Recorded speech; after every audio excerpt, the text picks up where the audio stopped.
Hi dear friends, this is BB Ukrainian Analytics, the channel of top news, analytics and insights from Ukraine and about Ukraine. I'm Olena Vostrova, a Ukrainian vlogger, and today, as you can see, I'm without Bogdan Butkevich. Maybe you don't know, but Bogdan is an artist. He's a musician. He plays in a well-known Ukrainian band Yukis, and this weekend he and his friends they are going to the front line to play for our soldiers, just to support them. So I'm working alone in this unusual setting and unusual format, but as usual, I will tell you about the most important events that have happened in Ukraine this week. And in this video, I will tell you about the most horrible event, about cities and bombing tactics the Russians used before NATO Summit. Russians do not hide their purpose anymore. They tell the world that they don't want Ukraine to become a NATO member, because on the day Ukraine becomes a NATO member, they will have to end the war. So they try to foist their will on Ukraine and the civilized world by means of blackmail and intimidation. Medvedev has just issued an article with these messages and wrote, "It's too late to tame the obstinate and wild," meaning Russia. And to illustrate these words, the Russians demonstratively bomb and kill the people of Ukraine and tell the world, "We will do what we want and you will do nothing to us." Impunity and the lack of adequate responses from the world to Russian terrorism lead to the fact that the Russians continue to bomb our cities with missiles. And this time they used specific tactics.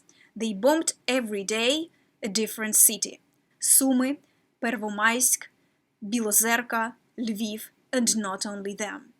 On July 3, Sumy, the Russians attacked a residential building with a Shahed kamikaze drone. Шахеди літають. Дивись, вон шахед.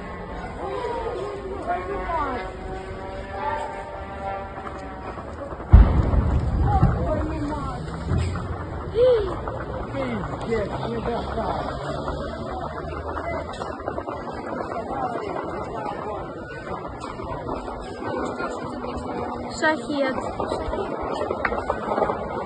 Огонь!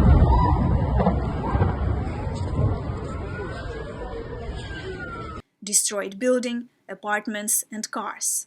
One person killed. Suffice it to mention that on July 2, Russians shelled 8 communities in Sumy region. On July 4, the Russians attacked Pervomaisk, that's Kharkiv region.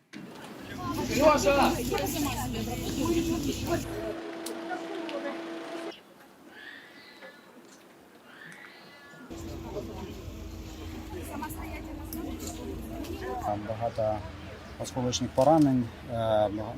43 people were injured, including 12 children. The youngest is only 1 year old.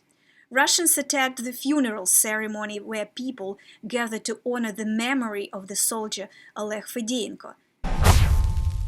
On July 5, the Russians attacked Bilozerka, that's Kherson region. A 48-year-old man who was in the garage received injuries incompatible with life and died. A fire broke out in the house. A 10-year-old boy and a 56-year-old woman were also injured.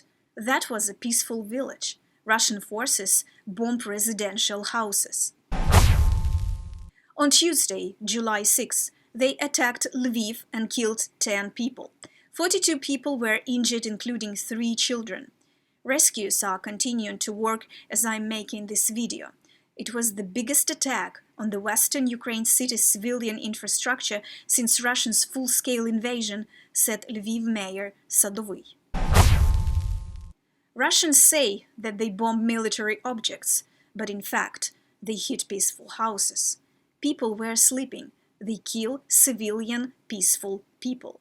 Remember, in the previous video we told you about the shelling in Kramatorsk, where the Russians deliberately bombed the pizza restaurant and killed 12 people, and among them the twin sisters, teenagers, we told you about.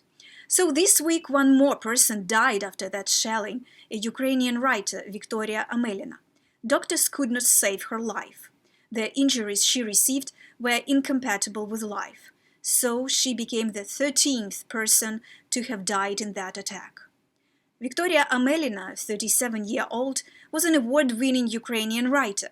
She was in the pizza restaurant with a delegation of Colombians, writers and journalists, who were also injured, on that Tuesday when the missile hit. Since the beginning of Russia's invasion of Ukraine, she joined the human rights organization Truth Hounds.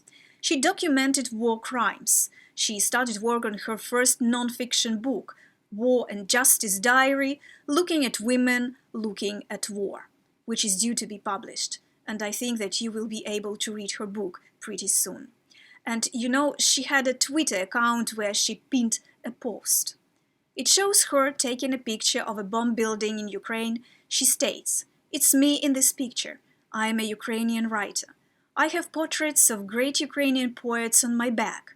I look like I should be taking pictures of books, art, and my little son. But I document Russians' war crimes and listen to the sound of shelling, not poems. Why?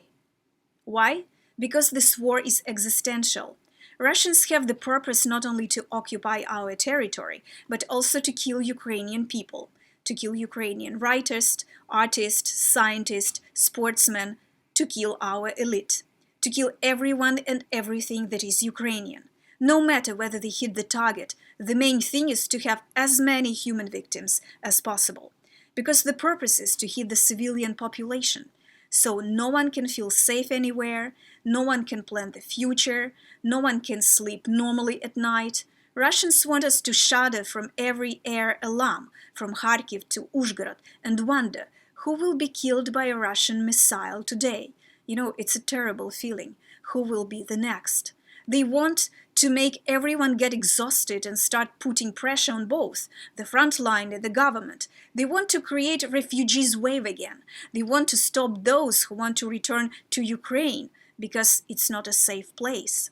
Russia's military purpose is also obvious. They wanted to hit our airports, but they failed. They want our air defense system to be withdrawn from the front line to cover peaceful cities. That's why we need more patriots, because the civilian population is as desirable target for Russians as the military targets.